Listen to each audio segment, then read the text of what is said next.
Hi there guys, and in this video we're going to be taking a look at how I can configure a single sensorProbe Plus device to monitor multiple other devices through what we call our virtual sensors. So if you have multiple devices and you want to see them all from one user interface without having to open up multiple tabs or use our cloud monitoring service and so on, you can do that actually by creating multiple desktops on one of your sensorProbe Plus devices using up to 80 of the virtual sensors to monitor the other device. So I'm just going to show you how you would do that.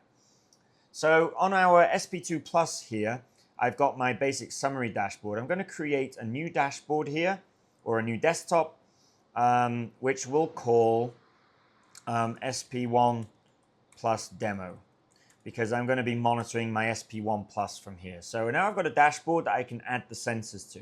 The next thing will be we want to actually create the sensors. So we go up to our menu and select sensors. We go to virtual sensors and we're going to select virtual sense number 1, which has not been configured yet. And we're going to choose an SNMP get type virtual sensor.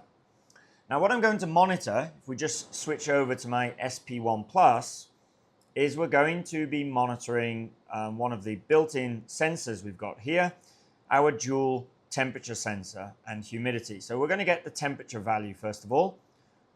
So here's the temperature sensor. We're going to pull this value and display it on our dashboard through our virtual sensors here. So we'll call this SP1 Plus Demo Temperature. And this is an SNMP get type virtual sensor. The host name, this is going to be the IP address of our SP1 Plus, which in this case is 10.1.8.4. So we'll enter that. Now, unless you have changed your SNMP settings from the defaults, I will just leave these as they are.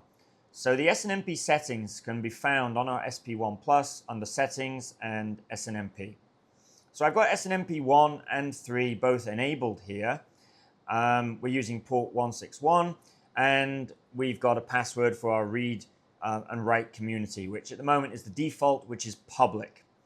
So we come back over to here, we leave this as 161, we're going to stay with SNMP version 1, and our read community is public. That's our password. Now the next thing here is the OID that we need. This is the object identifier, which identifies which value it is we want to get.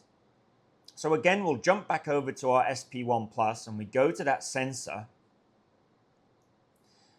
And we've got a useful feature in here where you can click Get SNMP OID. So this is our dual temperature sensor.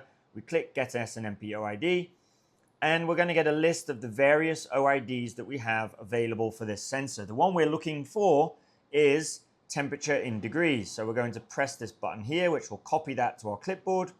We can go back over here and we can paste that OID in. Network interface, we're going to use our Ethernet interface, or you can go to default or your GSM modem if you have one. And the sensor style, this is an analog sensor. This isn't a switch sensor, it's not a dry contact that's open or closed. This is an analog sensor giving us a value, so we select analog. We can then set the parameters for our virtual sensor here. So our minimum value for our temperature sensor will be 0 and our maximum value will be 100. So we're going to monitor between 0 and 100. And our unit will be degrees centigrade. You can also type in a custom unit if you wanted, but we have some already pre-programmed here. So we'll go for degrees centigrade. We got no value conversion, no value multiplier. If I enter 10 here, then the value that we see will be 10 times the value that's actually being pulled. You can set then all of your statuses if you want normal, low warning, low critical, high temperature, high warning, whatever you want to call them. Can all be configured here. And then your polling interval. Let's make this 5 seconds with a timeout of 5 seconds and a retry of 3 seconds. So if we poll this IP address and it fails to respond after 5 seconds, it'll retry 3 times. We'll go to finish.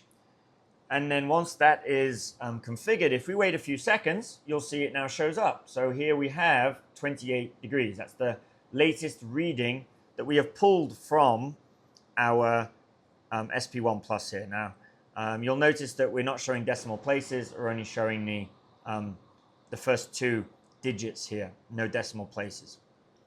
Okay, so now we've configured this virtual sensor We could do another one. We could do humidity if we wanted. Same process. You'd go to humidity, get SNMPO ID. You're going to choose what the value is. So this is going to be, it will be humidity in percentage. So you scroll through and find humidity percent.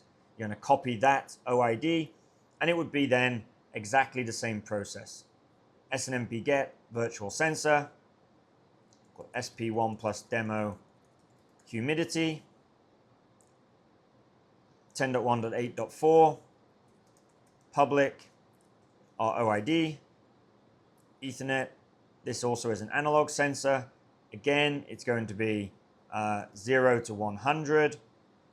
And this is going to be this time in percent. Done. Make that 5 seconds and finish. So now we're pulling both the humidity and the temperature values from our SP1 Plus into our SP2 Plus. So we're centralizing this information that I've got on all of my SP Plus devices. Now if I jump over to monitoring again, the dashboard that we made earlier here, we're going to drag onto there our 2 virtual sensors. So we can position those here. We can open up graphs for these as well. We'll enable graphing. So now I've got a desktop which is showing the values coming from my SP1 Plus. And then I can also set up alerts and everything on here as well, so that I can centralize all the notifications and everything else. So go back over here to my desktops. Now I've got my summary desktop. I could also drag over onto the summary desktop as well. Our virtual sensors, they also show up here in this list as well. So I hope this provided you some insight into how you can centralize the monitoring of multiple SP Plus devices. It could be an SP2 Plus, SP1 Plus, SPX Plus on one sensorProbe Plus device through our virtual sensors. But thanks for tuning in, and I'll see you next time.